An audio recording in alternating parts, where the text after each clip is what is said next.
We have to go to a higher order than this. We can't use reason on somebody that's not valuing reason in the decision-making process. You would have, if you really want to have I do value reason. It's just I'm talking about something that is not life. Welcome to the Non-Sequitur Show.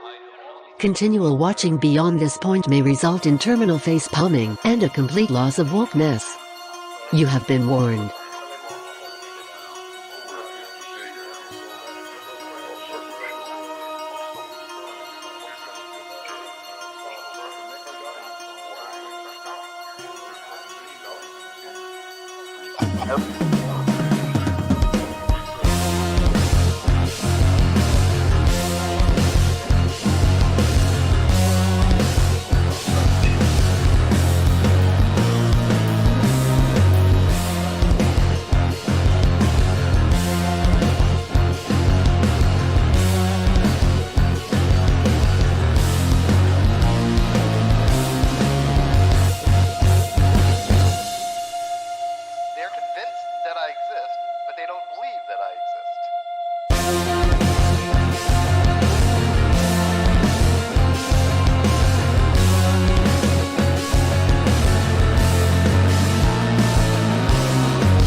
Yeah, I decided to change up the intro a little bit. How was that? That was pretty kick-ass. I love that song. That's actually by the Paradox Twin. The song was actually written for the NonSequitur Show. So I decided to incorporate it in a little bit more.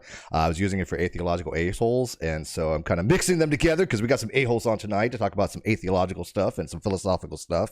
Let me know if you guys can hear me. I got the panel turned on, so let me make sure you guys can hear them as well. What we're going to be talking about tonight is something that was a carryover from my channel. This is a part 2, so to speak, on 10 philosophical reasons why Christianity is false. Before we just had reasons, I put in philosophical reasons, and one of the reasons I did that was kind of differentiate because a lot of people have like a lot of theological reasons, and if you want to check them out, I have Floyd FP here. He has a video playlist that I put in the video description on some really deep theological reasons why he's not Christian. But we're going to go from a more philosophical standpoint. So let me know if you can hear me and my guest. I have the amazing Floyd FP in here, philosopher / theologian, and Christopher Green, philosopher, I guess, armchair. Yeah. Yeah. So welcome, guys. It's been a while for Floyd. I saw you a couple days ago, Chris. So hopefully the audio levels will be okay. So I'm gonna let them catch up on that, and then I'm going to dive into this. So I'm going to be given the panel here, which is open panel. If you want to join, the link is in the live chat. I have it pinned. I'm going to be kind of throwing out some of the philosophical reasons why Christianity is false, for justification conditions, for people that for some reason are just afraid to take a position on anything. They're afraid to have a burden of proof. They're afraid to justify anything, and I don't get that. These things are not that hard to justify. They don't require you to prove God exists or God does not exist. It's irrelevant. It's just, what is your belief and why do you believe it? And if it's sufficient to have a burden of proof that makes sense, then yeah, that's it. That's all you need. That's it. Literally all you need. So I came up with kind of 10 really quick and dirty philosophical reasons, and I'm going to throw them out to the panel as people come in and let them kind of discuss them. So the first reason I came up with was what's called divine ambivalence, which is basically God just doesn't seem to care. 2,000 years ago, he was very active with people. He was interactive. He had burning bushes. He talked to people and walked with people face to face, so to speak. And so 2,000 years later, there's just nothing. And, you know, people don't seem to have any kind of ability to communicate with him like they used to and make things happen. There's no compacts or anything like that. Now, people can get into the whole revelations or preterism or anything like that, and it's fine. That's the theological stuff. But as far as philosophical stuff, it's like, why doesn't God seem to care about us? So I'm just going to turn it over to the panel. Christopher, I had you on last week, so I'm going to start with Floyd, if you don't mind. And by the way, I'm really sorry that Chris and I are not in the cameras below. It's the way it's set up, but whatever. So I just couldn't make it work in time, so I just put it in the big panel. But anyways, Floyd, welcome to the Non-Sequitur Show. Back to, I think you've been on this channel before. It's been a while, yeah.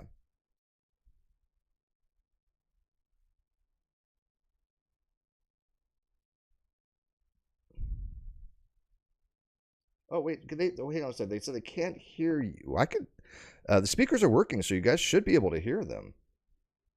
I can hear you, and I do have a full deflection on my meter when you speak. So the guests are muted. I don't. How are they muted?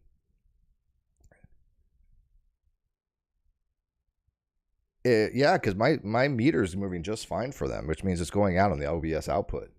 So let me see if it's. Yeah, I'm gonna listen to.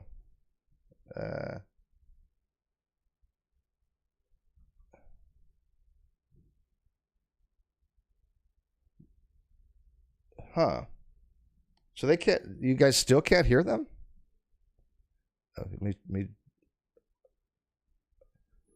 Yeah, because I can hear you fine. So it should be going on the audio. Chris, can you say something? Let them know if they can hear you.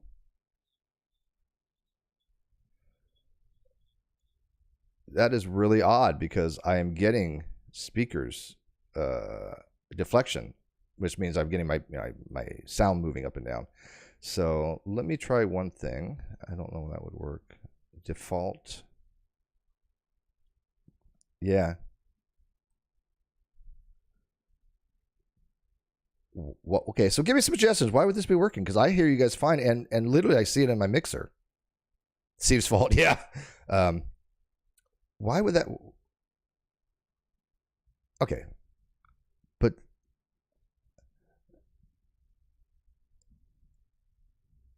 and by the way, Chris, I can hear your video. Chris, turn off your video. Or turn off your because I can hear the video playing in the background. Oh. Okay, let me add Floyd back. All right, now see if you can hear Floyd. The output's not muted. Properties. Nope.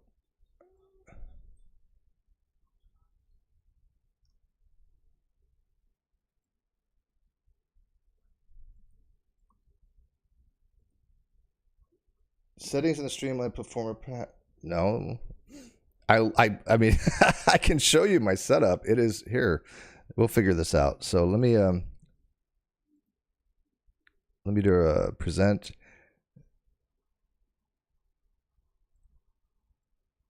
Yeah, see, I mean, I can see when you guys talk, they move on the speaker. See, speakers. So that's working.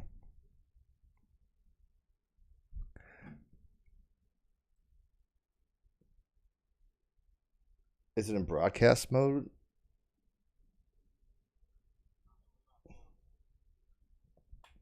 No, I don't have to pipe it in. It shouldn't have to pipe in. It's just streamers. I did this exact same thing with Christopher on my other channel just recently. So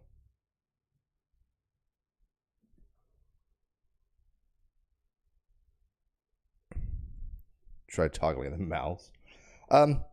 The only thing I could think of is maybe if I use Google Meets, but that shouldn't make a difference. Yeah, I can hear you guys great. It's just the outside can't hear you for some reason. And that's really odd. Control-Alt-Delete. See, properties.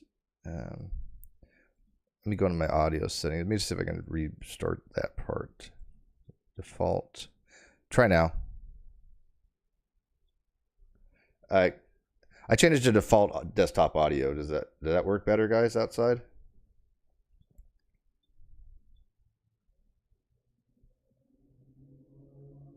Takes a few seconds to catch up here. All I need is one person to say that they hear you guys, and we're good to go.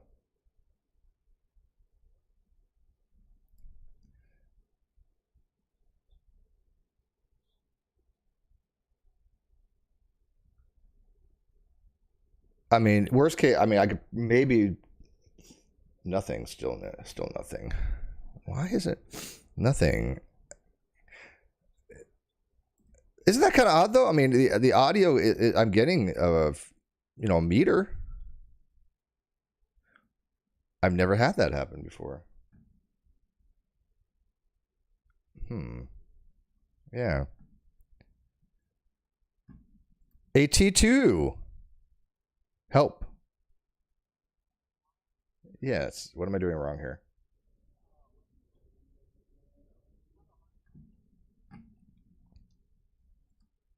Yeah. Yeah, one sec. Let me see if I can put this on bigger. There we go. That's my Streamlabs. See, the speakers are moving up and down.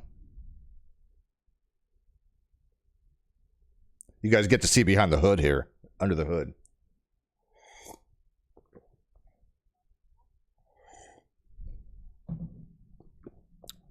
Uh-huh.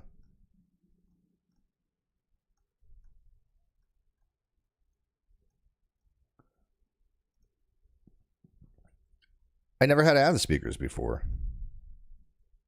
I never had to add anything like that. Oh, look at all these people coming in to help. I'm sick. Hi, David. They can't. I know they can't hear you, Jared. They're like, we can't hear AT. Yeah, I know. That's what we're trying to figure out. Because here's my speakers, and see hear the meter. Yeah, if it's over here, it goes on the outside.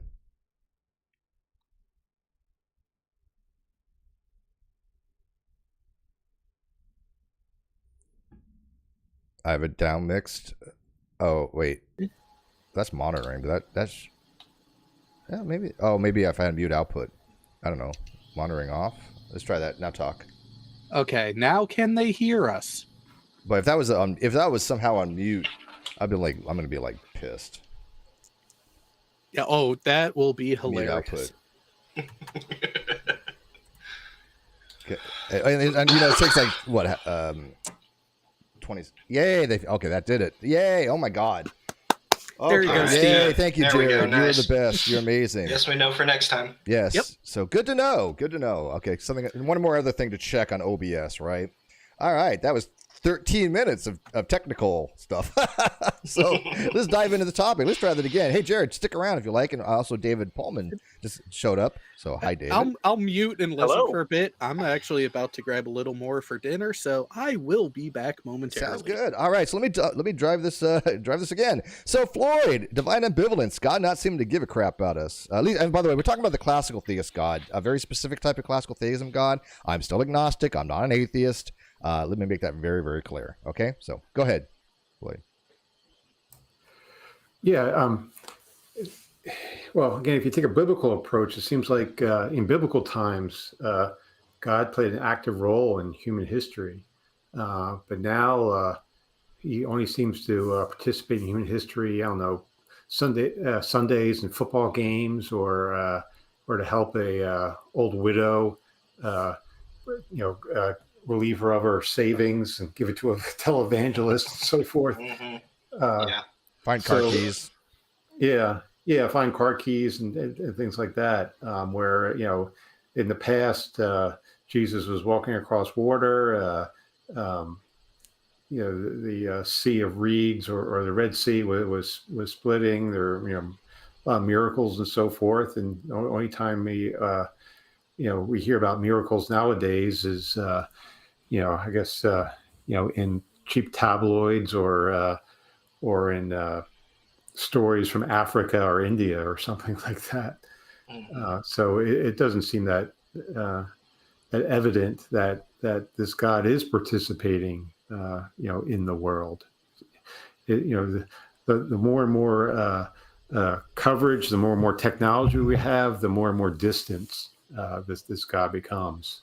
Yeah, especially if this is an unchanging being, if his reasoning and things of that nature are very similar from one time period to another, one dispensation to another, you would expect at least some congruence. You would expect some similarity between their understanding of things 2,000 years ago and what we know now. Obviously we know a lot more information about things, and so we're finding out that a lot of things are attributed to supernatural causation didn't have supernatural causation, and so, or at least we can explain them naturally. That's not saying naturalism is essentially true, but we can explain a lot of things naturally because that's what science does, right? So, Christopher, want to add on that, and we get Dave?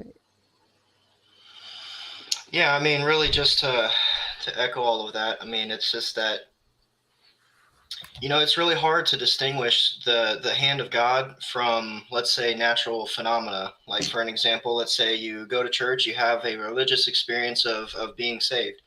I've been there before. Well, it seems to me that can be explained with psychological phenomena. And so what would be the distinguishing mark to give us any indication that it's either divine or psychological? Yeah, that's actually something that actually happened to me too. The only reason I even became a theist is that I had one experience that I cannot explain, and it wasn't like it was something super overwhelming, but it was definitely notable. But it wasn't anything relating to Jesus, anything relating to Christianity. Theism, maybe. I mean, it was a religious type of thing, which I'm not going to get into, but it didn't have Jesus appear to me and say, I'm the Son of God, please, worship me or believe in me. It wasn't anything like that. So the experience I have was, what was it then, right? But it didn't. It basically told me, hey, maybe there's something more, and I still have that belief. There's just maybe something, but it didn't get me to where classical theism anywhere near that what it would be. So, but we do have, I think, more of a, I don't know, Dave, would you consider yourself a classical theist? Not in the Thomas Aquinas sense. No, I'd be what's called a theistic personalist, which, so according to a staunch classical theist, probably makes me an atheist. But no, I mean, I don't know. I mean, theistic personalism still has God as some kind of great demerge that is kind of overlooking, the world, right? I mean, it still interacts with man. Oh yeah, absolutely. I think it would be recognizably theistic to, just about anyone except for somebody who's, a diehard Thomist who, says if you don't believe in a really strong understanding of simplicity and impassibility and what have you, then you're not really a theist. Yeah, those hardcore philosophical things about deity, which take, the average person. This is what I said about getting into theology. The average person doesn't really get into, what all of these obscure Thomistic terms mean, all these obscure classical theism terms. I mean, we all deal with them, so we know what they mean. But it's just like, does God really require somebody to have a PhD to understand in order to be saved? It makes no sense to me. So as a local theist in the room here, because you're the only one that has joined so far, do you think God has ambivalence to us? Do you think he cares? Yeah, so preemptively, let me just say I'm at work right now, so I apologize for any background noise, and that also means I could get called away at any moment. I just want you to get in trouble. You're not going to get in trouble, right? No. Right now, pretty much until close, I don't have anything I'm set to do, but I could get called away to do something. No worries. Yeah, so it seemed like the argument changed a little bit from how you had first set it out. It seemed like we were saying if we're talking about the God of the Bible, then God takes a interest in things, and he does this, or we can see evidence of this by seeing his interaction in the world via mighty acts, miracles, what have you. And then it seemed like there was a question then of demarcating between a veridical religious experience and just kind of a purely emotional, psychological, whatever. I would see those as distinct arguments. So yes, I do believe that God cares about us. And I don't actually see any inconsistency between the biblical narrative and what we see today, because what I would say is that in Scripture, what we see is God interacting at specific times when God is choosing to do great things in his redemptive plan. So we'll see kind of these epochs of time where there's miracles, and then those are kind of separated by times where God isn't really doing dispensations. I mean, I don't like to use that term because I'm not a dispensationalist, and they've sort of hijacked that, but that would be an appropriate term to use. But what I see in the biblical narrative is times where God is active, times where God is seemingly more distant, and I don't see any contradiction in that, saying then, oh, well, in the world today, God doesn't seem active. That's exactly what I would expect from the God of the biblical narrative. So it just seems like it seems like the assumption is because we see God active all the time in Scripture, then he should be active all the time today. In the first place, I would dispute that we really do see God being active all the time in Scripture. I think we do see periods in Scripture where God is not active, but more fundamentally, Scripture is primarily about God's redemptive plan. So it focuses on the times when God is active. But just because we see God, or just because Scripture is recording the instances where God is active in the world, it doesn't seem to me that it follows from that we should therefore expect God to be being active all the time, just because the times when he has been active are recorded. But So how about I active person? It does, but how about active personally? Like, for example, Christopher Green, his background was he was a very, very staunch Christian. This wasn't that long ago. We're talking about a year or so. He's relatively new, moving out of fundamental religion and younger creationism. He had religious experiences. You've had, I would probably say, you've said you've had a religious experience, Dave. I mean, I have. I don't put a whole lot of weight in religious experiences personally, but I've had some experiences that I would consider to be religious, yes. Okay, so how would it be like for Christopher, who was once a very staunch believer, now doesn't believe that those religious experiences came from kind of any kind of personalized God? Yeah, it's hard for me to say because I don't know if these were veridical experiences that he had with God or if these were, just hyped up emotions and such. Kind of from what I know, he's a very emotional kind of guy. You could tell, right? He's like the quintessential stoic.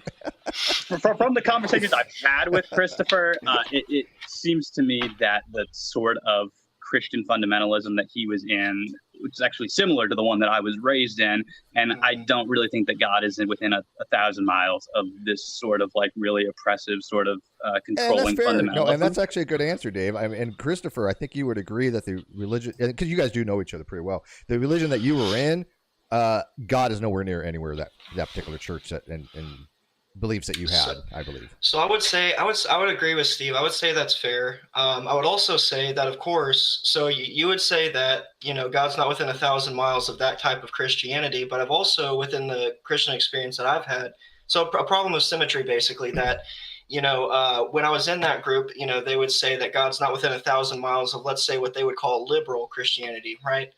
Or no true Christian whatever term you want to use, liberal, whatever, but so I would say, so it'd be kind of hard for me to just say that, or it would be hard for me to accept that answer is what I should say. So not that it's not a bad answer. I'm just saying I don't know if I could fully embrace it with that problem of symmetry per se. Well, let me give you an example, and I think Floyd might have seen this on Twitter. I don't know or remember it, but just recently, the controversial S.A. Thomason, if you guys remember her, had tweeted out something of interest. At least I thought it was interesting. She had tweeted out that she had been led to basically, I think it was Baptist by Jesus, and now she led to Catholic by Jesus. And I'm like, well, Jesus get it wrong the first time? How are you led? Because she says she knows God exists. She doesn't just believe. She claims absolute knowledge, certainty even. Literally certainty. I don't think that's anywhere near justifiable, but we'll go with it. But she, probably had certainty when she was a Baptist. And it's like, well, how did Jesus lead her to baptism and then Baptist, and all of a sudden now she's Catholic? I mean, did he get it wrong before? Did you see that, Floyd? I did not know that. I'm pretty surprised because usually someone that gung-ho is against Catholicism, because Catholicism is kind of, I don't know, less biblical, so to speak, more it's not sola scriptura. Yeah, exactly. That's sola scriptura, which a lot of fundamentalists and evangelicals hold to. So I'm surprised. I know Cameron Bertucci. Yeah, he became Catholic. Yeah, he's a Catholic now as well. But isn't it weird that people can change their flavor of religion like that? I mean, it's just like I get, hey, look, people get things wrong. We all modify our beliefs. I have nothing wrong with people changing their beliefs, as you know more. But they'll argue where God's leading you down this path. God's leading you to. It's like, why does He get you there to begin with? And people are, they say that they know things and they don't know. I did the same thing. Look, when I was a theist and I was young, I was 17. You get up there, you do testimony meetings, and you're like, yes, I know the church is true, and I know that God exists. I had no idea about epistemology back then. I had no idea what that even meant. But she's claiming certainty. So I don't know. I think it's just kind of odd that God would lead people away, like different churches like that. Yeah, Steve, there are people that would argue that the reason why these institutions and these faiths have been able to perpetuate is because they feed off of the ignorant. Oh, absolutely. Yeah, no, I have no doubt about that. And, let me make this very clear for the people that are going to twist this later. I am absolutely not against Christianity in any way, shape, or form. I'm a friendly agnostic.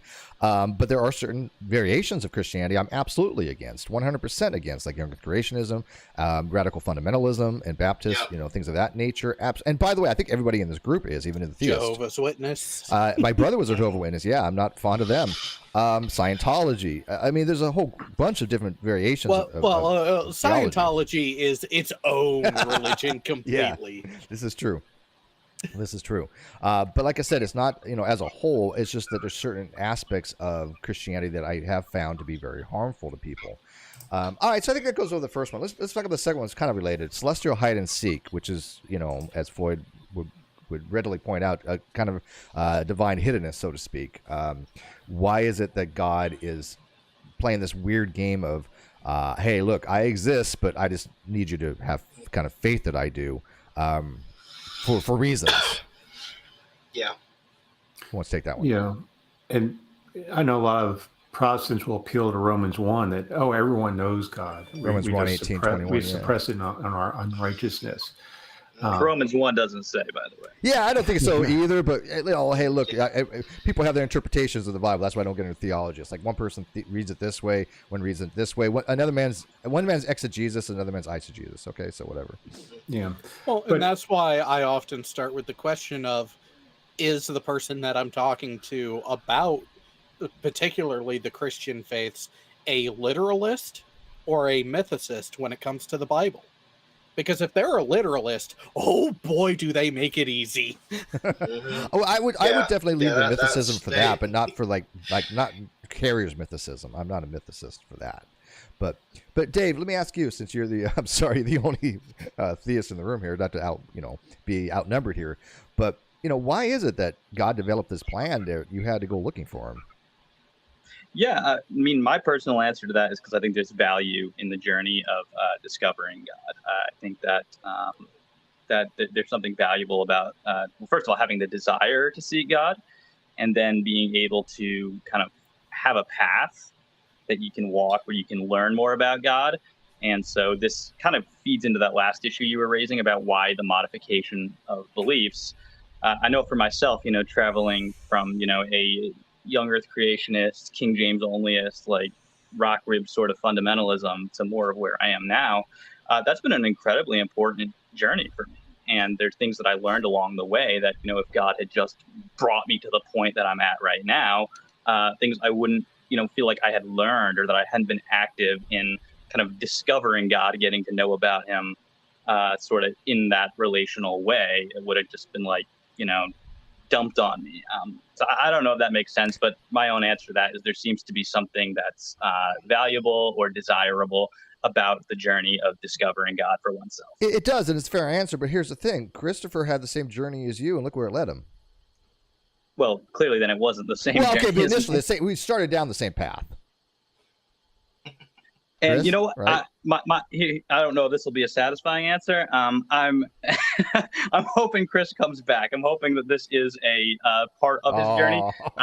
I do think that it could actually, for some people who've been taught a very toxic, harmful view of God, it may just be the best thing that they discard that altogether, and then that God ultimately brings them to who he really is, just kind of starting from ground zero. Dave is an optimist.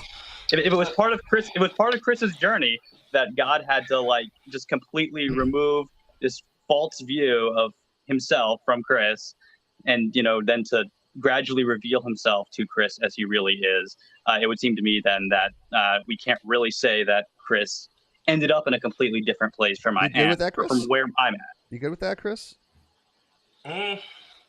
I mean, look, Chris is a great guy, right? He's a nice guy. God would probably want him to be, saved, Yeah, perhaps, maybe it kind of depends on who you ask, I suppose, but it's kind of like this. So,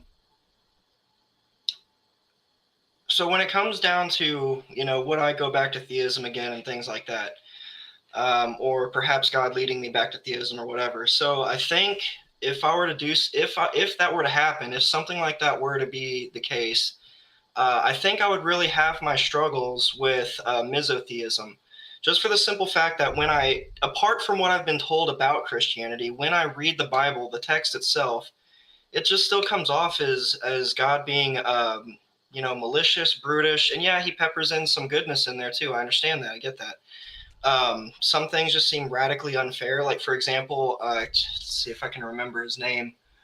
Oh yeah, the incident with Uzzah in the Old Testament, whenever he put forth his hand to steady the ark as it was rocking back and forth, and then God decided to smite him down. I just don't think that was a moral thing to do. I don't see why God had to choose the nuclear option right offhand. Or if you touch the ark, or if you look the wrong way, you turn to a pillar of salt. Yeah, and I was just making a specific thing, and it's just like, okay, why would I want to be? Why would I? I mean, here Uzzah thinking he's doing a good thing, helping to steady the ark. I mean, the alternative is, okay, I don't touch it and I let it go, and then I guess what, everybody dies, as opposed to just one person. It's just like, what was it, a damned if they do, damned if they don't situation? So these are really the kind of things that I started looking at as I was leaving Christianity, among other things. For example, like the problem of evil, and then the divine hiddenness, like what we're talking about now.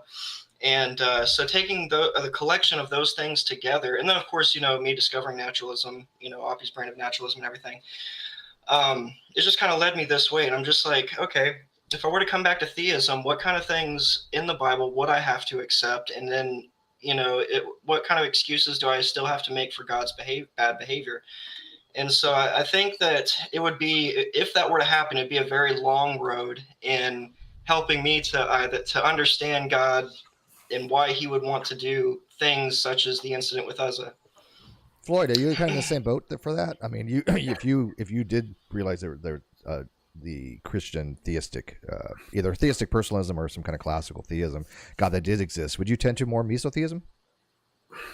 Yeah, I would. I mean, I'm not a misotheist to any God, but I'm a misotheist to the Christian God.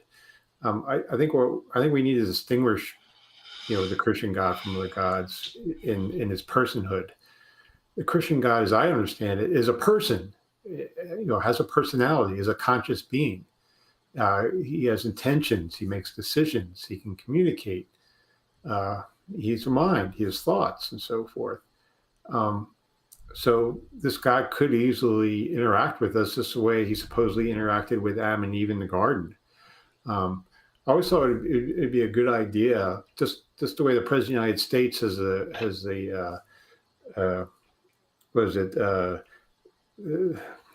wait, I'm drawing a blank. Something on the Union speech, State of the Union. The State of the Union. Yeah, State of the Union speech. It'd be great if God could give give us updates, right? Yeah, give a State of the Universe address, once or twice a year. Wouldn't that be great? That would be kind of cool. Mm-hmm. I would have some questions. Helpful. Yeah. All right, so let's kind of move on to the next one.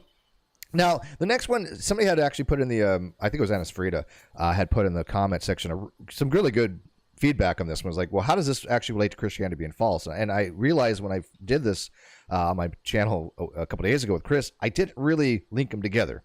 And that was my fault. So I'm going to try to give you my reasons for why I put down this one, which was no objective truth makers. And what I meant by this was, if God is such a powerful, omniscient, omnipresent being that's everywhere, you would think there's something objectively to be looked at. Things that have ontological presence, that exist ontologically, we can at least observe and go, okay, this exists. Now, getting outside of, the philosophy to science to get into the whole quantum and local realism and mereological nihilism and do things really exist, put that aside. But there has to be a truth maker that exists to make a proposition true. So if God exists, what makes that proposition true in the correspondence theory of truth is that there's a truth maker that makes that true. God exists. And so if God is this, everywhere present, there has to be an objective truth maker that God exists, but we can't seem to find it. Why is that?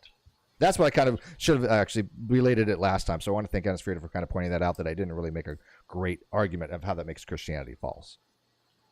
Anyone? Steve, aren't there all kinds of propositions that have truth makers that we don't have like direct access to those truth Yes, makers? yes. We have to reach them via inference. Yes, absolutely. Matter of fact, Google's incompleteness theorem obviously says that there's truth of things that we can never even prove. So sure, there's truth makers that we'll probably never even have epistemic access to or ontological access to. But this is even direct access. Yeah, or even direct access. Sure, direct realism. Who knows?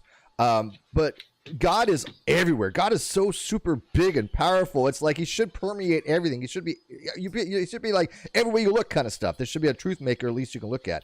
And this is what I think you guys pointed out earlier, why there's so much division, why there's so many denominations, because each one thinks they have a truth maker that they don't have.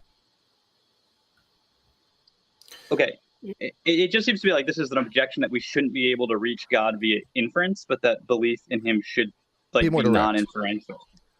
Yeah, and I don't see that. Why would theism predict that we should be able to have a non-inferentially justified belief in God as opposed to I don't think it predicts that. I think it's inferred. I'm making an inferential argument about a direct argument. This is why you don't bring actual philosophers on the show, like David. but Floyd. Well, if God, okay, go ahead. Getting to that one though, there's an argument that I've heard elsewhere in the last couple of months come up a couple of times that does kind of have merit though, because if you go by what is actually laid out in the Bible as the intention, the will, and for lack of a better term, the desires of God as conveyed throughout all denominations of Christianity, why would those who were in the narrative at the time require demonstration and actual a show of the truth of God? They would already know, right? They wouldn't require that. Well, no. Why was it that they required it? They required the presentation for it to be not just known that God exists in it, but also be accepted. To have Jesus accepted as the physical embodiment of God on earth. Why did it take the actual works then, but then it's not allowed for the non-believer to ask for the same kind of standard now? Yeah, that's a good way to put it, Dave. To Dave. Do you understand why we're like, I think all of us here, besides you, are non-resistant non-believers. In other words, we're not advocating the position is that, look, if God exists, we'd just be like against that idea. But if Jared pointed out, God interacted with people so physically back then. I mean, even and again, some of the signs were pretty, just kind of like, okay, burning bush. Okay, we know bushes can burn. Okay, there's something supernatural about that. But some of the more direct things that God supposedly did by interacting with man directly, face to face, walking with people in the gardens or on water or whatever. Jesus made himself visible to people. He said, "Look, I do exist. Here's my risen form." And then, of course, Thomas doubted that. So he gave physical evidence to people 2,000 years ago. That was an objective truth maker, right? That's something that's objectively verifiable, that, he was dead and then rose 3 days later. That's something that back then they could objectively verify. We don't have that ability now. We can't go back in time, obviously.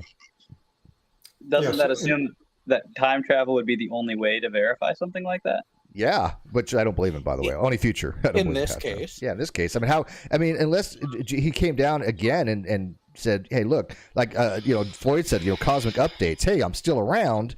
Why wouldn't he do that? Are you a historical anti-realist? You don't think we can learn about the past? Oh, absolutely, but that's not an objective truth maker, right? I don't think, just like with future contingents, there's no objective truth maker for a future contingent. We have historical context, but we're not there observing that historical context. We're going by third-party testimony. We're going by historical account, which, for most things we can get a general overview, but we obviously know that history has been written by the victors. We obviously know history is not as accurate as we like it to be. It has, especially with something of divine nature like this, it needs to be spot on. Well, and not just that, when you actually look at the historicity of the Bible, there are a lot of reasons to doubt the validity of a lot of the claims simply because of the gap between when the events are claimed to have taken place and when it was finally written Was it and like 70 codified. years? When was it? When was the first attestation? The first written account that references the life of Jesus was just over 70 years. 70 years, yeah. After his death. And that was that related to I disagree. Josephus or Tacitus? Yeah. I'm assuming you're referring to the Gospel of Mark. That's one of them. Yeah, I mean, well, this would take us down a big rabbit hole. But you think they were contemporary? Well, I mean, yeah, no, I mean, I think that they are. Our four canonical Gospels, I think, are. But I would date them much earlier than their contemporary dated. And I also don't think that Mark is the first one written. I think the evidence is abundant that Matthew and Luke are the first two written, and that Mark is conflating the two of them into a much shorter gospel. Okay. All right, let's kind of move on to the next one. This one is, I think, a big one we kind of already touched on because this goes to mesotheism. Moral monstrosities. Matter of fact, Chris, you had brought up a brilliant example of a moral monstrosity with the touching of the ark, and I agree with you. I think that as somebody who likes moral theory, it's one of those things that you read about, especially virtue ethics. I think Dave, you like virtue ethics, right? I mean, I'm a moral skeptic, but Okay. Yeah, no, I'm weird. All right. But when you're looking at people, the theists will say, "Well, who are you to judge God?" Well, if God does something that I find to be morally egregious, yeah, I'm going to judge him because at that point I don't think he's a perfect morally good being because there's certain things that I find to be objectively immoral, and even if you're all powerful, that doesn't give you the right to do it. It just means you're a bad dictator kind of stuff. Well, so go ahead. There's actually a more simplified question for this that actually goes to the same point. Is it moral because God says it is, or is it moral because God has the capability to do it? And that's the Ephraim dilemma. Yeah. Yeah, and a lot of people, when you get into that aspect of, because there are actions described in the Bible that if we were to take what we are supposed to do according to the divine word as what is moral, God is an immoral character in his own text in that case. Just think about, what was it? The 42 boys that were making fun of someone because he was bald and then were immediately mauled by bears. Yeah, that was probably a bad thing. I mean, they were making fun of the prophet being bald and, and the fact that it was 42 kids as well. So let me ask you. We'll go to obviously the theist in the room, Dave. And by the way, let me ask before I ask Dave: is there anybody in here that's a mythicist? Floyd, you're not a mythicist, right? A Jewish mythicist. I believe Jesus existed. I just don't think it was divine. But I agree with Bart Ehrman on the thing. Okay, yeah, I would go Bart Ehrman over Carrier. I'm actually on the fence. That's fair enough. Agnostic. If there was a historical Jesus, we know just about nothing about him. I even question if he was crucified by Pilate. Yeah, I agree. I agree. There's a lot of things that are just missing. I mean, we don't know about the first 32 years of his life, kind of stuff, right? It's not there, which is really strange. But I think there was a core person that did exist that everything kind of came from. But Dave, what say you on that? Well, on the issue of morality or the issue of the historicity of Jesus? Well, I obviously know you're more of a historist. You're not a Jewish mythicist, clearly. But no, about the morality aspect, because the Old Testament God seems to be completely different from the New Testament God. The New Testament God is a lot nicer. He cool. He's kind of like, hey, I forgive you, I love you. It's agape, big sit in and everybody sing Kumbaya together. I'm cool with that. If that kind of God existed, I'd be like so happy. I'd be like, yeah, awesome. But the Old Testament God is a lot more vengeful, a lot more vain, a lot more like a narcissist. He does things that make him look like a dick. Yeah, okay. I think most people agree with this. Yes. All right, yeah, I got you. And sorry, not to butt out on hard questions. I'm gonna have to go in just a sec here, but I'll try to give a good answer. Yeah, please. So, I come at this from a bit of a weird perspective because in moral philosophy, I am a moral skeptic with moral anti-realist sympathies, which is weird for Christian theists. Are you more like an theists. error theorist? No, I don't like any of the current anti-realist theories on offer. I suspect some form of anti-realism is probably correct, but I don't like error theory or non-cognitivism or any of the theories that are out there right now. I just happy to say I'm a skeptic at present. Yeah, that's cool. I'm a cognitivist, so. Right. So on that sense, I just, I have difficulty making sense of like normative statements. So on that front, it's difficult for me to say that God is doing anything wrong because I don't really know what it means to say that something is wrong. But what I do think there is a challenge here for the Christian theist, namely that we say that God is good, or we say that God is loving, and you could say that there are actions that the Old Testament God does that would appear to be in conflict with a God who is loving. So kind of what do we do with that, right? A God who, he loves the world so much that he sends his only son, but then he also, sends bears to kill children. And this is a difficult question. So here's kind of where I'm at on that is I think that God reveals himself progressively.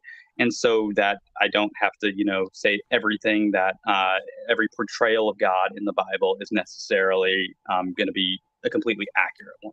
In fact, it seems to me that the book of Hebrews. I got a problem with that answer.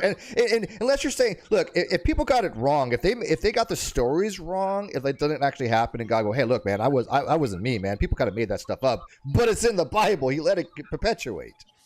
Or did he actually do it? He actually said, hey, look, I'm going to kill these 42 kids.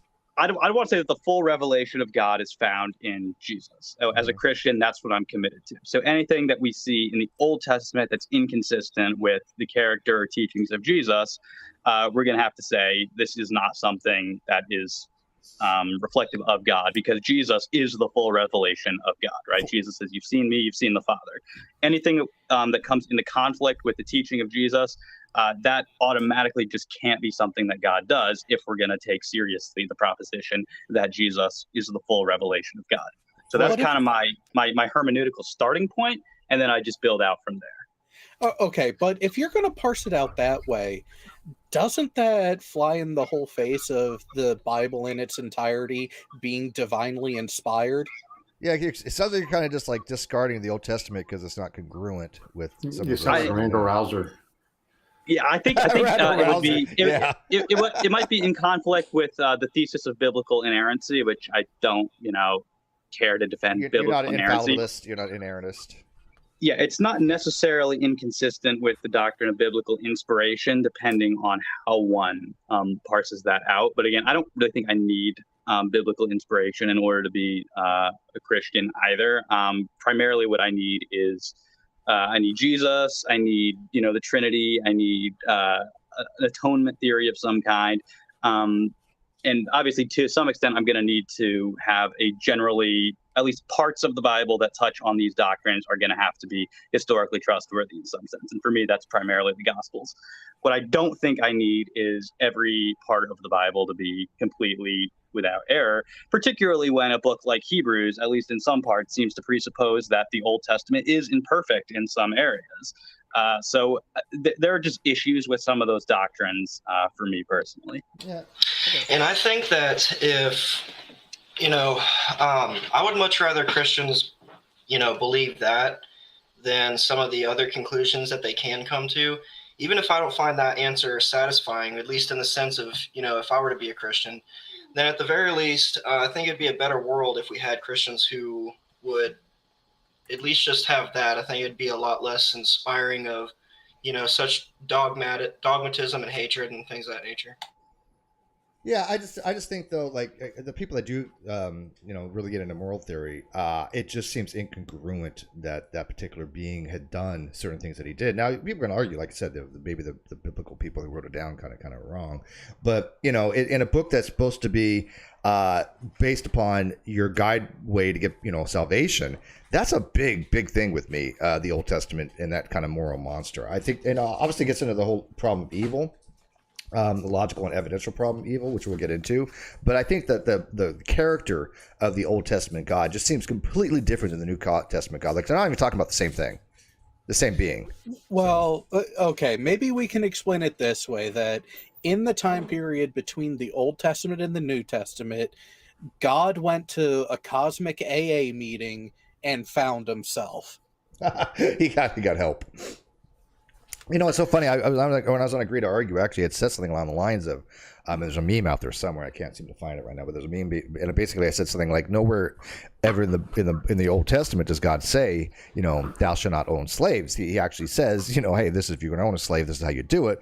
But he never comes out and says, hey, slavery is bad, don't own slaves. I think that to be so morally egregious. If you're an all-powerful being and you are telling people about morality, that should be like top of your list, not don't eat shellfish. That's just me. So, anyways, let's move on to the next ones. This one, I really like this one because this one is definitely relating to the belief that there's a continuance of the self in heaven. We know from science, I mean, this is just fact, that we are very, very chemically dependent. The soul, the self, our consciousness is very dependent on chemicals. It changes how our moods are, how we feel, what we like, and we also know that physical injury to the brain changes how we perceive things, changes certain things we may like and dislike. It changes fundamentally who we are. There's no question about it. No matter if you're a substance dualist or a property dualist, or believe the mind can exist independently of the body, we know for a fact that the physical substrate of the brain does affect our personality, which is who we are. So if the Christian deity is the correct one and people are going to be living on afterwards, what does it mean to be self at that point? I mean, what is it based upon? What memories do you have? How is it that you're going to be able to feel or love anything if there's just no chemical dependency there? What would it be like to even have it such that we're not no longer based upon any kind of biological or chemical dependence or hormonal relationships? Floyd, do you want to take that one? That one's I really think this is one of my favorite ones. I really like this because it's like, you know, what does this even mean? Well, yeah, I certainly think there's a lot of problems with substance dualism, but and I think a majority of Christians are substance dualists. Yes, I'm a property dualist. I don't go to substance dualism. But there is a small camp of Christian philosophers that are Christian materialists, believe it or not, that human beings are just material, where God just simply breathed air into us, so to speak. You know, So basically, it animated us like golems. Right. Yeah. The initial spark, but you know, and that's when we became a soul. But the soul is just an animated physical body, and then at the general resurrection, our physical bodies will come back, right? But it'll be a glorified physical body, but a physical body nonetheless. So if you believe that, which is a minority within Christianity, I don't, you know, we'll still be chemicals at that point, right? So that won't be a problem. But I think for the substance dualists, I think there's a lot of problems. There's a lot of problems. And Christopher, so in your religious experience, what did your church kind of teach on that? Well, so it's interesting because they actually warned against the use of philosophy. They said, shocker. Why does that not surprise me? Yeah, not surprising. And so here, the couple things they use to justify that. Number one, they use a scripture that says that it talks about how philosophy can lead you away from Christ and things like that. I can't remember exactly how it was quoted, but there's a verse in there that says something like that. They interpreted it to mean that the field or science or of philosophy, or whatever you want to call philosophy.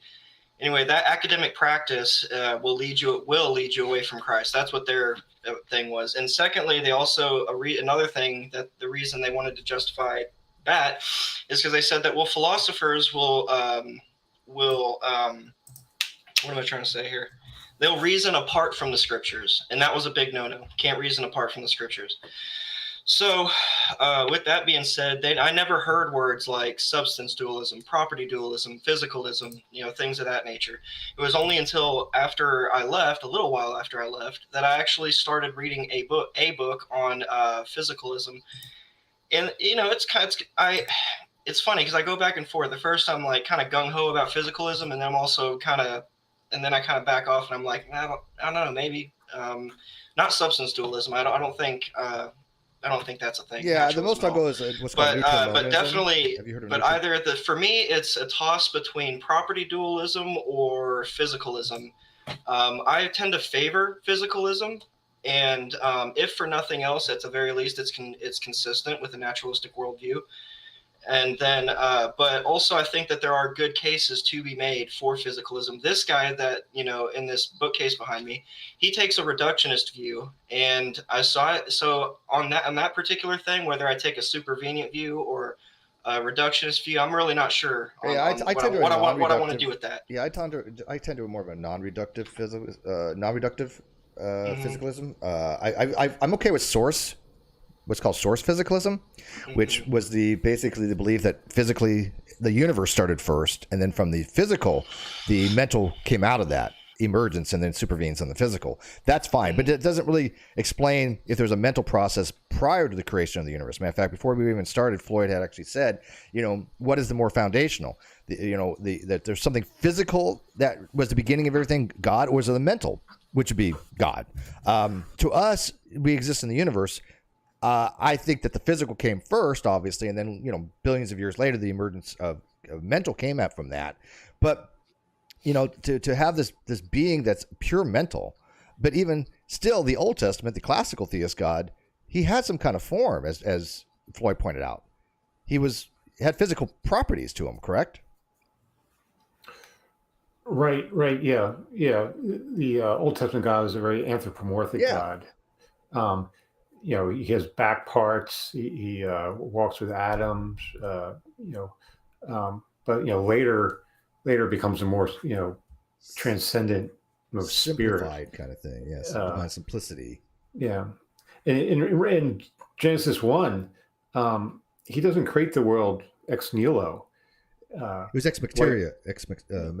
Yeah. There's the primordial waters already existed. It was chaos, and he brought order out of the chaos, just like the Greek gods and so forth.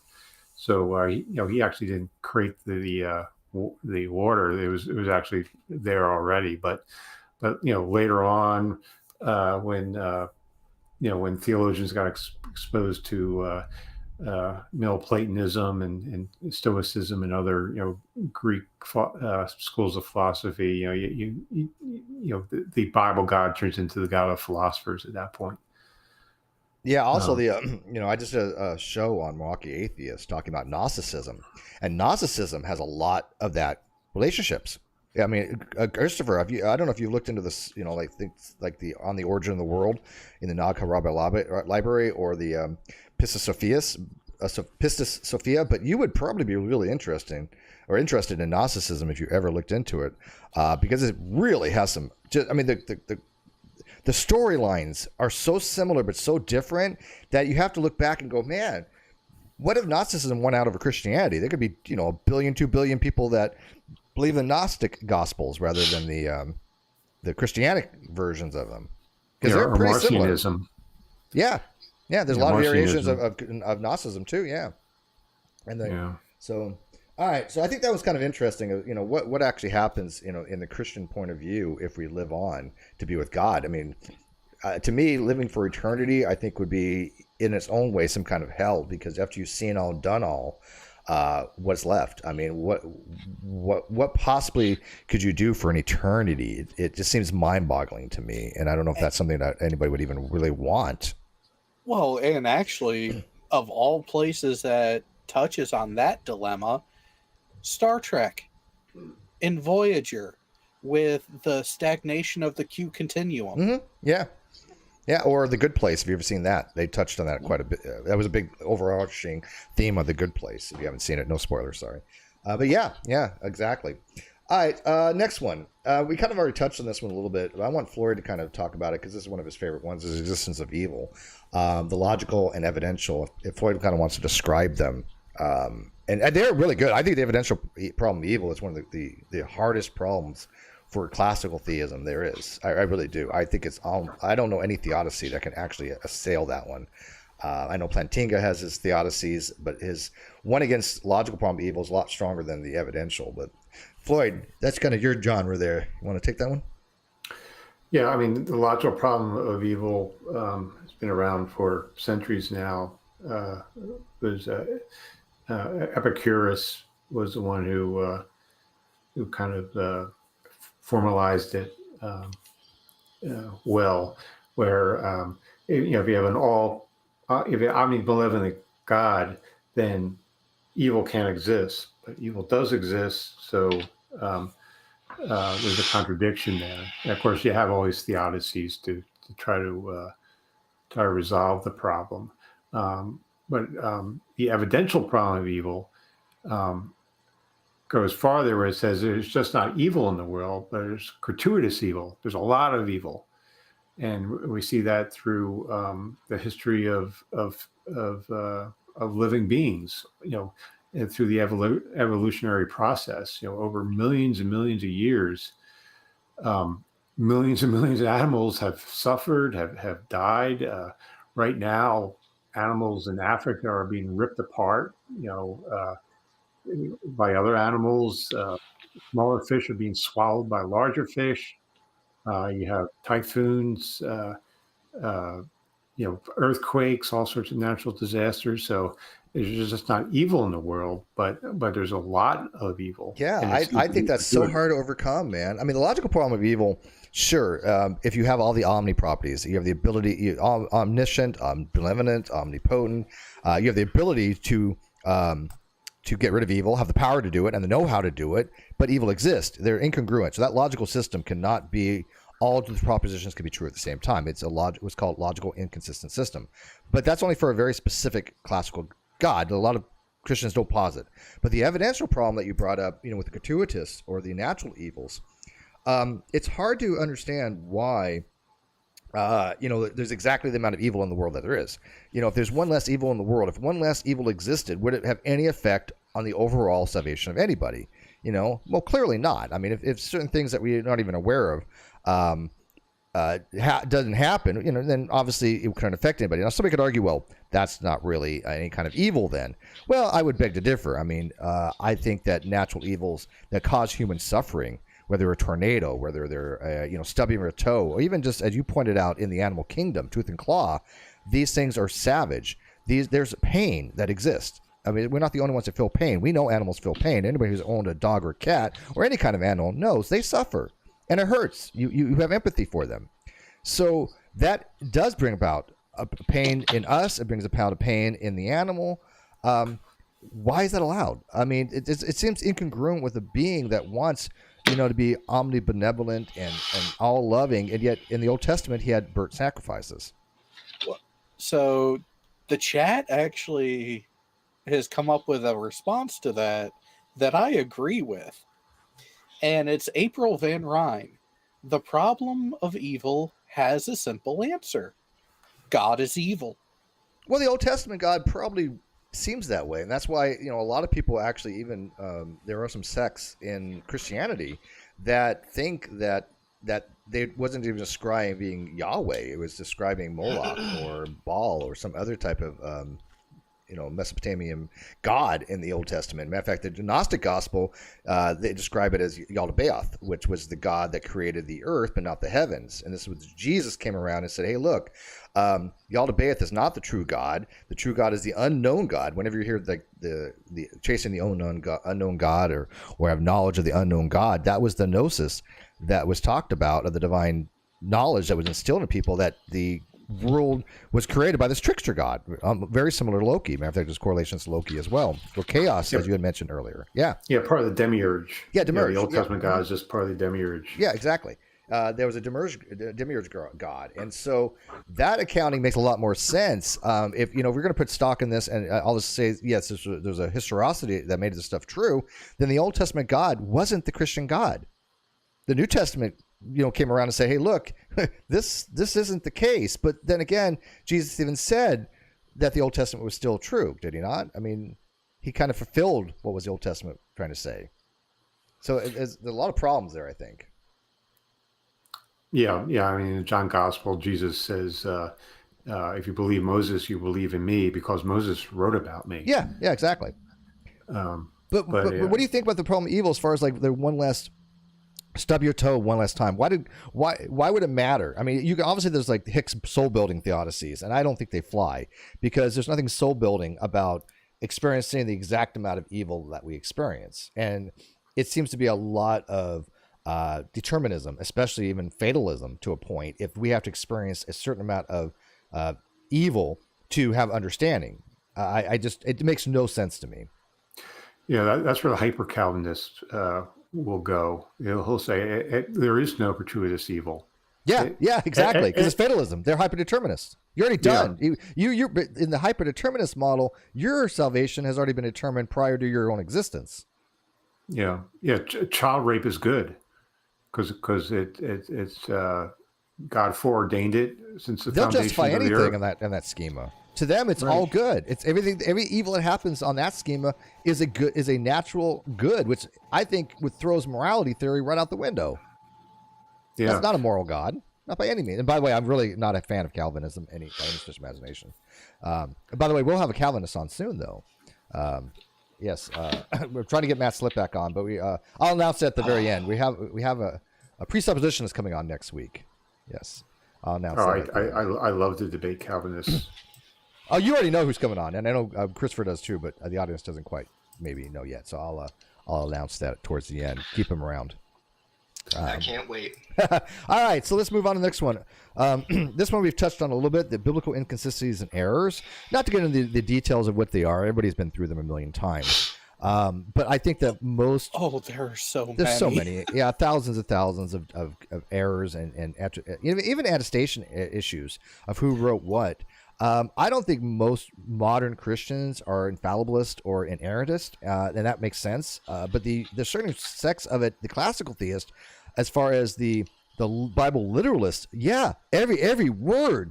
I mean, if it says 2 + 2 = 5, then 2 + 2 = 5. There's no margin for any kind of critical thinking or any kind of eisegesis of it. It is 3. Yeah, whatever it says, that's what. And by the way, I don't think exactly that's what the Bible does say, but but their point is, if for a hyper Calvinist, Bible literalist, young Earth creationist that takes everything super literal, they have said if the Bible says this, then that's the case, even though it says like things like birds are birds. I mean, which is a category error. I mean, that's a classification issue. I get it, but it's still not correct. Well, there's another one that have come across actually being leveraged recently that is a better one than things that are in that realm of potential errors. Just ask them who was ruling Judea when Jesus was born.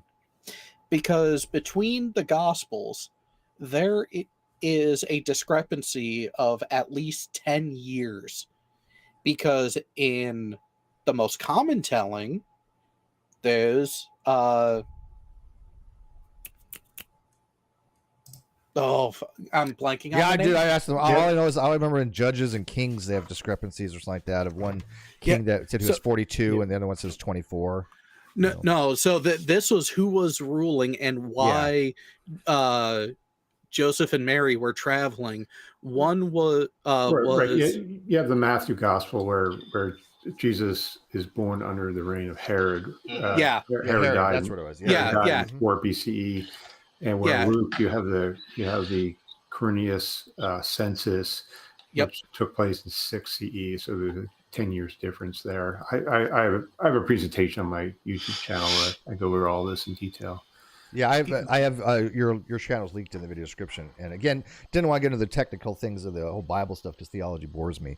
But I think most people do agree there's biblical errors and inconsistencies. And with that given, if you have an all-powerful being, the worst method to put information out is written, because languages have grammatical nuances, and they have a lot of things that denotate and connote, and so we're going to read things the way we want to read them. We also have cognitive biases, and so when it's something super important like that, you have to be incredibly specific, and you cannot have that kind of variance. I mean, if today's standard, if this is like brought forward to today, and we said, okay, let's judge the Gospels on actually what happened, nobody could ever tell actually what happened. You could piece together kind of an overall view, but they're so incongruent with each other that, just like we would expect by testimonies of various people, that not one person got exactly right. It's just their experience, what they're seeing. And we understand that the testimony is this goes. Matter of fact, this leads right in the next one. Dovetails the next one. Least degree of evidence. Why would God rely on the most unreliable form of evidence, which is testimonial evidence? There is. Now, I do think it's evidence. Don't get me wrong. I really hate when atheists say the Bible's not the evidence. The Bible's the claim. That's BS. Stop doing it. You look stupid. The claim is God exists, and they're using the Bible to support that. Perfectly fine. Yeah. Okay. But it is the least form of evidence, written and testimonial. If God wants people, the Old Testament God wanted people to believe in him, he just showed himself. He gave instructions. Why is that not happening now? Why is it still relying on something that is so prone to error? And we know that there's errors in him, not just, again, historical errors, not just factual errors, but we don't even know who wrote what sometimes. And so there's attestation errors. What do you think about that one? I call it the least degree of evidence. Why does God use on the most weakest form of evidence out there for evidentialism? Mm-hmm. I agree with it being a problem, but I also am of the position that it feeds back to what I said early on. The church has only survived as long as it has because it preys on the weak, uneducated, and easily manipulated. And you mentioned the word weak. There's people that say like the Bible's not evidence. Look, if you go read Graham Oppy, which I know Christopher's a huge fan of, and I love Oppy too. He wrote a book called Arguing About Gods, and it's great. It is a brilliant book. And he mentions what it means to be an evidentialist. I tend to what's called weak evidentialism.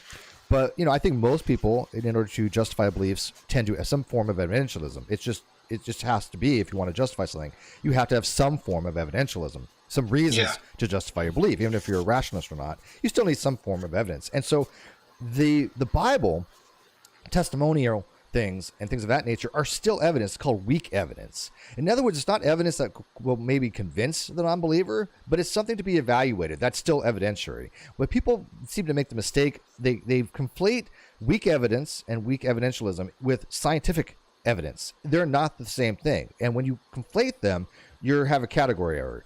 When we're talking about philosophy, we're talking about theology, we're talking about biblical things and ontological presence, whether God exists or not, it has nothing to do with science because science excludes itself from that particular domain because of non-overlapping magisteria and methodological naturalism. So you can't say that the Bible's not evidence. The Bible is evidence. It's historical accounting of things that happened.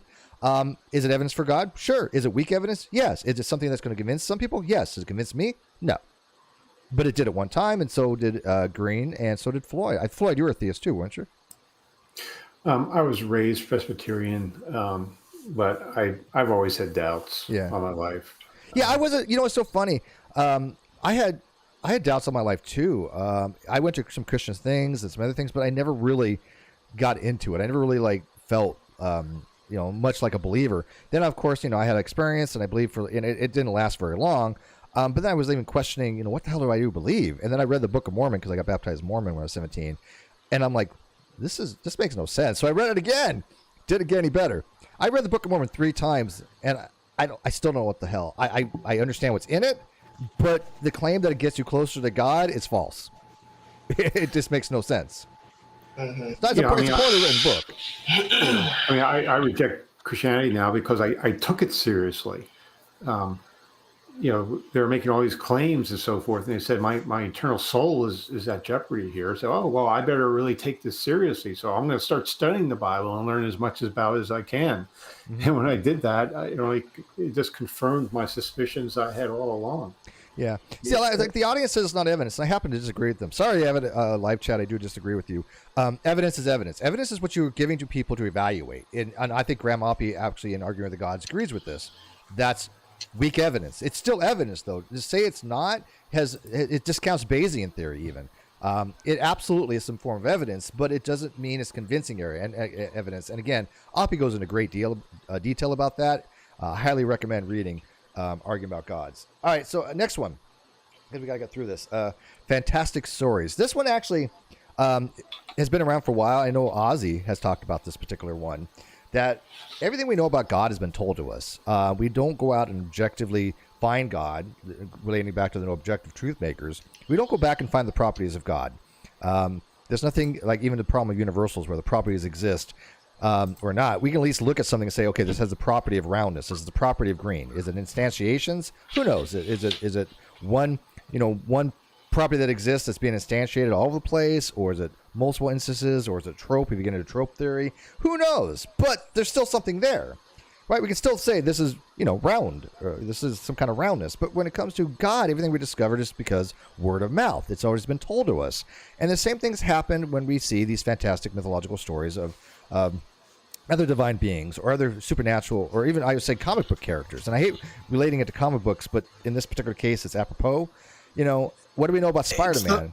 It's the modern equivalent. Yeah, what do we know about Spider-Man? We know he can shoot webs out. We know he can climb walls. What do we know about Superman? He can fly. We know this because people had created these stories and told them to us. And so all the mythological stories in history seem to have these same sense of being told as a story rather than something that people have actually did discover on their own. It's just it's so fantastical. And so that doesn't mean necessarily that they're false, but we're talking about overall reasons why to justify as a holistic approach, as an inductive approach. That's all this is. What we're doing is an inductive approach that, given what we know, is it more likely the case that the Christian classical theist God exists or does not exist? And one of the things you can add to that body of evidence and reasons why the classical God doesn't exist is that because it sounds so fantastical. And we've seen humans create fantastic stories. We know that does happen. We've seen it happen. We know that that's true. So is it parsimonious to believe that while we know humans can create all these different stories, this one particular story out of 40,000 denominations or whatever, this one particular view, somebody has, is the correct view, seems to me non-parsimonious. Yeah, I mean, you can get into what like Joseph Campbell said, that these are mythical stories that are used to help shape society, to help shape culture, to teach moral lessons and so forth. And that's the way you should view it. The superheroes and the comic books and the movies and so forth are modernness and so forth. I remember hearing Jordan Peterson say the story of the Exodus is meta true, that we're still living through the struggles and so forth. That these are just things that we can relate to and so forth. Yeah, I've heard that before too. Like the meta approach that these are overarching things about the human condition, overarching stories, about being lost in the wilderness for, desert for 40 years or something. But yeah, it's like, for example, I believe the Exodus didn't happen. Obviously, I mean, they didn't wander in a desert for 40 years unless God wanted them to wander in the 40 desert. But then again, it's like what, 9 miles apart they were going. It's not that far. But yeah, I mean, I think that even if you take fictionalism to be the case, where you talk about propositions of fictional things to be true, I have no issue with that. I find it to be what's called useful fictions. There are certain truths that exist that are only truths because we make them so. They're called useful fictions. Ideal gas law is an example. There's no such thing as a perfect ideal gas. And so that's a fiction that we have. And so I can see religion as being fictionalism, and religion being the useful, as far as useful fiction. But as far as there actually being truth to certain things, yeah, that's, I think, where the problem comes in. All right, last but not least, I think this is one we all agree. Everybody in here and most of my audience really does like science, right? I don't know any really true science deniers except for young earth creationists and flat earthers, obviously. But we have come a long way in science. And does science disprove God? Of course not, right? Science has the ability to do that. But we can make the argument that we know a lot more now about natural explanations that they didn't have thousands of years ago. We don't have to create non-natural explanations for things. We don't have to come up with reasons. The mind always wants to explain things. Human condition is that we want to explain things. We're hardwired to want to have understanding. Now, could this be from a God? Absolutely. I'm still agnostic. Don't get me wrong here. People are going to be like, Steve's an atheist. No, I'm not. I'm not an atheist. I'm an agnostic. Because I think a lot of a more deeper level. But we have to recognize that the mind does want to have answers. And if we cannot find them, the mind creates them. So scientifically speaking, Mhm. we're eons beyond what they were Yeah, 2,000 definitely. years ago. So Yeah. go ahead and touch on that one, because I think this is a great one to end on, Well- because again, we're all scientifically literate to some degree here. Well, and my view of it is there very well could be a creator deity of any of the type that have come up throughout human history. But because of the lack of understanding we had then, it is very easy for those stories to propagate. And when you look at our current level of understanding, the requirement for that deity to be constantly involved is significantly diminished. So there very well could have been that external supernatural flick of the first domino to get shit rolling, but then it's just been nature doing everything. Yeah, well, that's a deist god. That's a prime mover, argument. And again, Thomistic arguments aren't that bad. People, I think, underestimate Thomas Aquinas. He was a brilliant thinker. There's no question about it. And if you put yourself, to the 17th, 18th, 16th century, any of that time period, these were amazing arguments because they had no idea how cosmology even was. They didn't even know that other galaxies existed. They had no idea about this stuff. So they were trying to figure things out. And the question is, what is the prime mover? What is the first thing that got something in motion? Because, even Newton's law, even Newton realized, hey, in order to change the motion of something, you need a force. What was that initial force? Well, and here's something that's come up in the last couple of years from the cosmology and even particle physics side of things and the quantum physics. Perturbations in the quantum foam have resulted in what are called virtual particles. They actually just blip into existence, they're detected, and then they blip out of existence. No, they can't be detected. Well, no, not directly. They could be inferred, like a Kashmir effect. The effects. Yeah, the effects. Yeah, that's where there is something going on. Oh yeah, and that's where it's a question: what if what was actually that spark to the hyperinflation that is the Big Bang? What if that was literally a virtual particle just blip, and it caused an imbalance, and that's what kicked everything off? Yeah, well, we definitely can have imbalances. There's what called symmetry breaking. And that definitely sounds cool. And we definitely know, like, for example, like male and females, you think it's 50-50, but it's not. More males are born than female. And so when it comes to like matter, antimatter, obviously more matter has been produced than antimatter. We know that symmetry isn't exactly 50-50. Why? Who the hell knows, right? There, again, that goes almost like fine tuning. But look, I definitely am not against a God that created the universe, some kind of intelligence. Matter of fact, it's certainly a very plausible explanation, but it leads to a lot of questions, and it certainly doesn't satisfy our curiosity of explaining anything. So it sounds bizarre to think about, but simulation theory has some validity to it. It really does. It's so funny too, because simulation theory came around in the computer age, and here we are in the computer age, and we're like, hey man, these things about Bronsstrom's simulation theory, they have some legit validity here.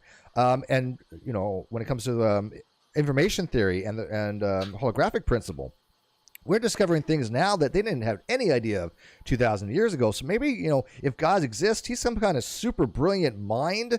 He's the greatest, as I think people have argued this before, that if God exists, he would be the world, the universe's greatest scientist, right? And that goes back to almost to the God of the philosophers, or Spinoza God in some way. Floyd, you want to touch on that one? Because that's, you kind of accept, Spinoza's God in a way, right? Metaphysically speaking, metaphorically speaking, I guess too. Yeah, I mean, if you go to the Reformed faith, all facts are God created facts. So it just comes down to what is the prime mover, what is the uncaused first cause, and so forth. But again, I think to evaluate this Christian God, you have to see this God as a person. That everything started with a mind, an immaterial mind. How can you falsify that? I deductively, I don't think we can. But if you want to view God as just fate, or impersonal fate, or something like that, or just the laws of the universe, then you can try to make sense of God that way. It's almost pantheism at that point. Yeah. But let me ask you this, because you had brought this up initially before we went on air, and I want you to ask Christopher this especially, because I want to know how it would have affected him, like 2 years ago when he was very, very religious. You had brought up, like, if God, the Christian theistic God exists, why did he make the plan the way he made it, requiring some kind of underage girl to get pregnant? Then 33 years later, have his sacrifice be crucified on a cross, raised 3 days later. What necessitated that kind of plan? Mm-hmm. And I think that there's a lot of people who you'll get answers. You'll get different. I like to call them excuses rather, but so one of the answers I got was, well, without the shedding of blood, there's no remission of sin. To me, that seems question-begging. That's circular. That's question-begging. Yeah. Absolutely. So that seems question-begging. Yeah. I mean, so in other words, what I'm asking is why is blood required for the remission of sins? Could it not be some other way? Could not the all-powerful, all-knowing God come up with something, some plan, or some other way by which we can get redemption without the shedding of blood? Yeah, because if he's beholden to that, then there's some law higher than him. And I can understand why. If the Bible was just simply written, inspired by the minds of men, then you would come to these like these archaic ideas of going straight to the nuclear option every time. But it just kind of seems to me, like with the example I brought up earlier, that we can come up with we can come up with better solutions than what is proposed by God allegedly in the Bible. So if we can come up with better solutions, what does that say about God? It's just like, so it's those kinds of things. I mean, why can't he just explain himself? I mean, I don't feel like we're asking for much. Yeah, they have a little bit of revelation on it, because a lot of cultures, historical cultures, had some kind of blood atonement or blood sacrifice, because it's ubiquitous. All men have blood. That is something that is common to everyone, and we would expect similarities in various cultures that have no relationship to each other, right? They're so distant that they have no relationship. So yeah. I would expect that from the minds of men. I just can't come to terms with expecting it from the mind of an almighty God. Yeah, and that's God's a vampire. And I think that's one of the more damning things too. Is like I had to really sit down and think about that over my life, and I'm like, this is why would this even make sense? And as I grew in philosophy, when you start asking yourself the harder questions, that really is ones that stands out. Like, why is God beholden to certain things? Because as you pointed out, Christopher, they usually have the answer that's a very circular, question-begging answer. Because it's again, why? It has to satisfy principle of sufficient reason. If they subscribe to that, that doesn't answer anything about the principle of sufficient reason. That doesn't answer anything about why God it the way he did, or why the world is actualized the way it is. But anyways, let's kind of wrap it up. I'm going to be letting people know who's coming on next week. I know Floyd, I think, wants to join in, and Christopher is going to be here. We have the amazing presuppositionalist Saitan Berniket coming on. Yes, Saitan has been he's been out of the scene for a while, but he's back, ready to go. So I have him scheduled for 5:00 on the 6th. What can go wrong there? So we're going to be talking about these same kind of things, but let kind of like Sai answer them. That's going to be fun. And of course, Christopher, you were a fan of Sai at one time, right? Yeah, I was a big time fan. I watched his How to Answer a Fool like 3 or so times. I watched his debates with, like, let's say Matt Dillahunty. I watched his videos of him just going out on the streets. I also watched, now apart from him, I also watched the Bonson versus Stein debate. I don't know how many times. And so, yeah, I was big into presuppositionalism. And, and then as I was, part of my deconstruction process was finding answers to that. And I feel that I did. Yeah, matter of fact, back in the day, Floyd and Jared even goes back a ways. We were there when presupposition hit presuppositionalism kind of hit the mainstream. I mean, the Psi 10 clone type of presuppositionalism, not necessarily like the Van Til, obviously, or even Craig Bahnsen. But Bahnsen's view of presuppositionalism was to shut the mouth of the unbeliever. It was a big troll, I think, with him. But Van Til was taking a lot more rigorous approach to presuppositionalism, and it's kind of along the lines of Plantinga and Reformed epistemology. Again, I don't buy into any of it, but at least they were trying to at least have some kind of rigor.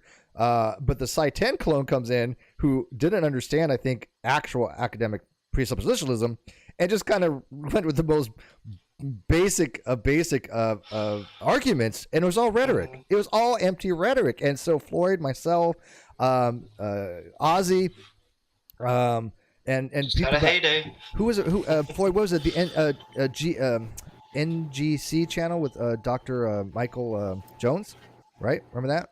The Place. Oh, yeah. Remember that? Remember all the shows that back in the day, and presuppers would get wrecked when they went against somebody who knew about philosophy, and I loved it. I wasn't heavy into philosophy back then, but I loved watching them get destroyed, and I learned the subjects. I learned, like you did, Chris, how presuppositionalism is so easily defeated once you kind of know the tricks. But to know the tricks, you've got to learn a little bit, right? Yeah. And so, by the way, just real quick, Jared, the guy with the eagle head right there. Yep. I want to ask you something. That icon there looks really familiar, and I think I may know from where. Is there any chance that you used to appear on Fight the Flat Earth and Team Skeptics channel back in a little while back? Oh yeah. Okay. Well, what's interesting about that is that you guys actually played a role in my deconversion. Interesting. Mm-hmm. And what it was is I was never a flat earther, but I was a geocentrist. Whoa! And once you guys showed me that the Earth is not stationary and actually is a spinning ball, that's whenever really the doubt really amped up hard. And that's whenever I started to deconvert hard. Do you remember the movie The Principle? Remember the movie The Principle with oh God, what were their names? I had them on the show. I had the producers for The Principle on the show. I can't remember the names. They were geocentrist, and that was really big back then because they were trying to promote this. Oh, the Earth is stationary, trying to bring this old Catholic model back. And of course, Jared is an anti-flat earther. He's one of the more leading anti-flat earthers. And it's kind of funny because we have a very dear mutual friend by the name of Reg Rhetoric, who actually left Christianity after he met me. Him too. Yeah, him too. Reg actually, when I met him, was a Christian. Really? Yeah, Reg was a Christian, and we had some discussions, and I got him thinking, and then he would watch some other things, and it led him down the path of now being. He was considering himself the agnostic, but yeah, he started asking himself some of the harder questions, and so that's awesome that Jared and other people led you away from geocentrism. And just goes to prove that, you know what, you never know who you have an effect on. You never know. I mean, we've influenced a lot of people over the last 10 years since I've been on YouTube. Jared has, I have, Reds has, Floyd has. And you know what? It's something to be proud of.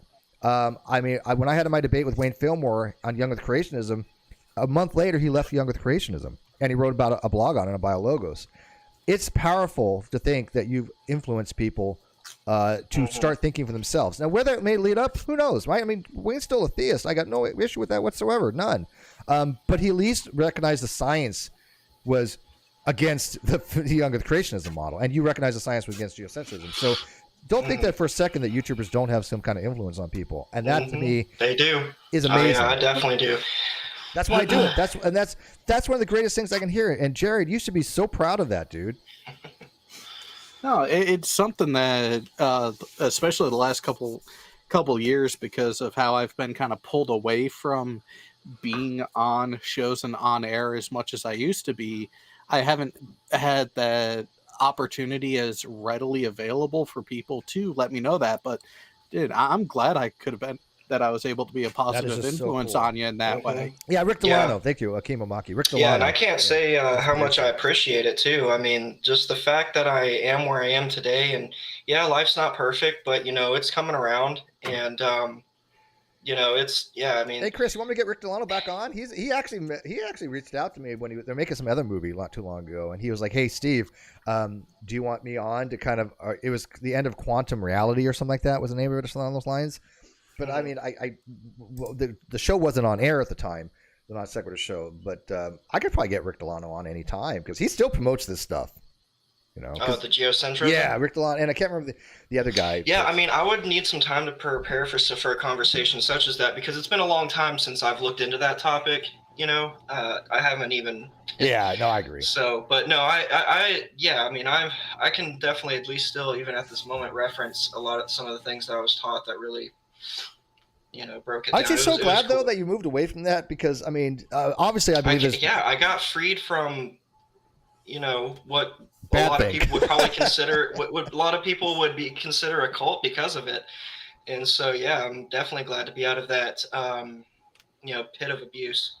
Yeah, and you know what? I hate throwing around that word cult because look, I do too. I'm the definitive quote atheist sex cult leader of all time. That's all I do is to go around to atheist meetings and have sex with everybody. Damn. Yeah, no, I heard it's pretty cool, but yeah, I go to atheist conventions and I talk philosophy to meet women and have sex with them. It's because philosophy is a real panty dropper. Philosophy really gets the ladies going. I'm telling you, man, you start getting into existentialism and you're in, man. And so, yeah, people throw around that word cult, but in your instance, I do know your background. From what you described to me, I would absolutely say that you were in a cult. Okay. Yeah.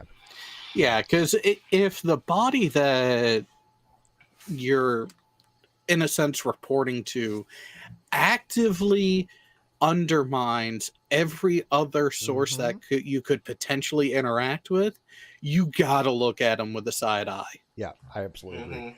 So let's kind of wrap this up. Guys, thank you for watching. Like I said, I am going to be booking on Fridays. I'm going to try to do 3 shows a month, maybe 4. Obviously, I'm doing stuff on my own channel, but I'm trying to get back into this kind of format because I like this format the most. And so this is kind of what we're going to be doing. Next week, like I said, I do have Sly 10 booked, which is going to be fascinating because, Christopher, was kind of a fan of him. And I get along with Sly. Look, I get along with the guy. He's nice to me. I'm nice to him. I consider him actually an online friend. We don't agree. Okay. We definitely don't agree. But I think you have to understand that just because people have differing views, even if they're completely wrong about young creationism and things like that, doesn't mean you have to alienate them. Doesn't mean you have to excise them. It is how you're treated. As they say, go where you're celebrated, not where you're tolerated. And so that's going to be the motto going into 2023. We got a New Year's coming up. I'm going to be putting out a whole bunch of fun stuff, hopefully. And I want people to come along for the ride. So if you like this channel, you like the shows, please feel to become a member of the channel. We do take super chats still. We do have donations that you can do after the fact on the video, which I will read out.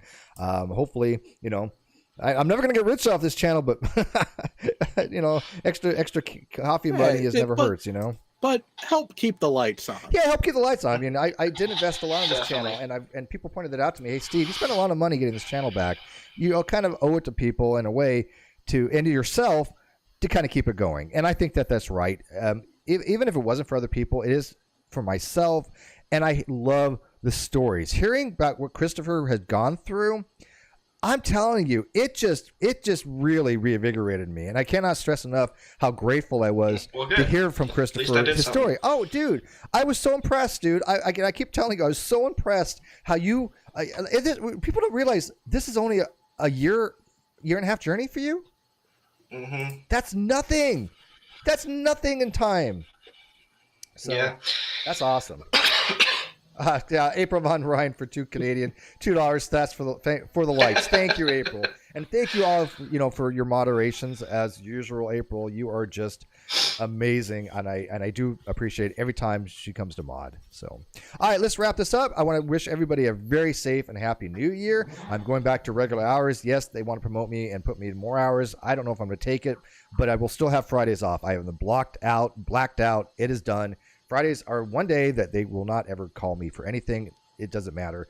I will not even answer the phone because I want to be able to stream on Fridays and at least be able to book people and not have to worry about it. Because booking other days is problematic because my schedule does change. But we are out of the season. And what do you guys got coming up Floyd, tell about your channel, where to find you. And like I said, your playlist is in the description. I highly recommend go checking out Floyd's channel and why he's not a Christian. He comes from a theological point of view, and it's really good. Yeah, I'm hoping to do a new video soon. I'm gonna critique Greg one of Greg Bonson's debates. He kind of gives a overview of presuppositionalism, the tag argument, and I plan to break that down. So hopefully I'll get to that in a few weeks. That'd be awesome. And that'd be awesome. It's so I'd love funny to see that. Christopher, was it you that had not realized that transcendental arguments are actually actual arguments, good arguments? Transcendental arguments are actual logic, but the transcendental argument for God isn't sound, but it's valid, and transcendental arguments are valid. Yeah, the only context in which I knew the word transcendental argument was for the ones for the existence of God. I didn't know other ones existed. Yeah. And, it's so funny because I'm in these Facebook groups with these low-level new atheist trademarks that are the dumbest of the dumb. And you mentioned transcendental argument. You don't have to say tag. You don't have to say transcendental for God. Just transcendental argument. Explain what it is to them. They still think you're a theist. And I'm like, no. So anyway, Jared, what do you got coming up? Well, so there has been a change on the professional front for me that is actually looking to be opening up some more time. You're getting out of pole dancing? I'm proud of you. The back's given out. I can only bend so far now. Same reason I stopped. But I'll tell you more about the new job after we go off air. Yeah, but with that, more time is looking to be coming available. So still taking the holidays to kind of relax and ease into things. So look at getting back to a more frequent schedule for VTW and other shenanigans. Yeah, I'd like to come on this upcoming year. I got to jump on. And by the way, I do want to apologize for my widget's not working too well. That Super Chat didn't update on my stream label. I don't know why. And my YouTube count isn't working. It works fine for my other channel, but not for this one. And I don't know why. I'm going to have to play around with it. So I do apologize. That it should say like last Super Chat and then have April's name, but it didn't update. So I will be playing with that to fix that. But yeah. So you have the VT-FW, the Veterans Talk Weekly kind of thing, which is awesome. I do like to talk about the veteran stuff. I'm a very proud veteran. You're a very proud veteran. And if you want to go check that out on Jared's channel, I will link that in the video description as well. And Chris, you got anything else before we take off here? There was one thing I forgot to mention, or I completely forgot about this. But so I used to do street preaching, and with one of the leaders that later defected, and he had a YouTube channel that we were on. And so last week I'd said I'd never been on a YouTube channel, and then but I completely had forgotten that I'd been on that one as someone who appeared in videos as a street preacher. So no worries. Yeah, it's not a big deal, but yeah, I just wanted to clarify. Yeah, but the first panel you ever on was actually, I think, on my panel. Definitely the first panel. So, but anyway, no, I'm really excited for what we're gonna do here in the future, and I look forward to hopefully meeting some really cool people through it. I think it'd be great. Oh yeah, dude, you're gonna be on frequently, and I definitely look forward to your discussion with Site 10. That's gonna be fun. All right, guys. Again, everybody have a safe and happy New Year. Go check out my other channel, Steve McRae. I'm still going to be doing philosophy and science, all kinds of stuff on that channel, too. And I'm still looking for a quantum physicist. If you guys know any, send it my way, because I want to have an episode on quantum realism, but I want to be able to do it justice. And so I really need an expert for that, because that's a difficult topic. All right. So with that, guys, thank you very much for watching, and we'll see you later.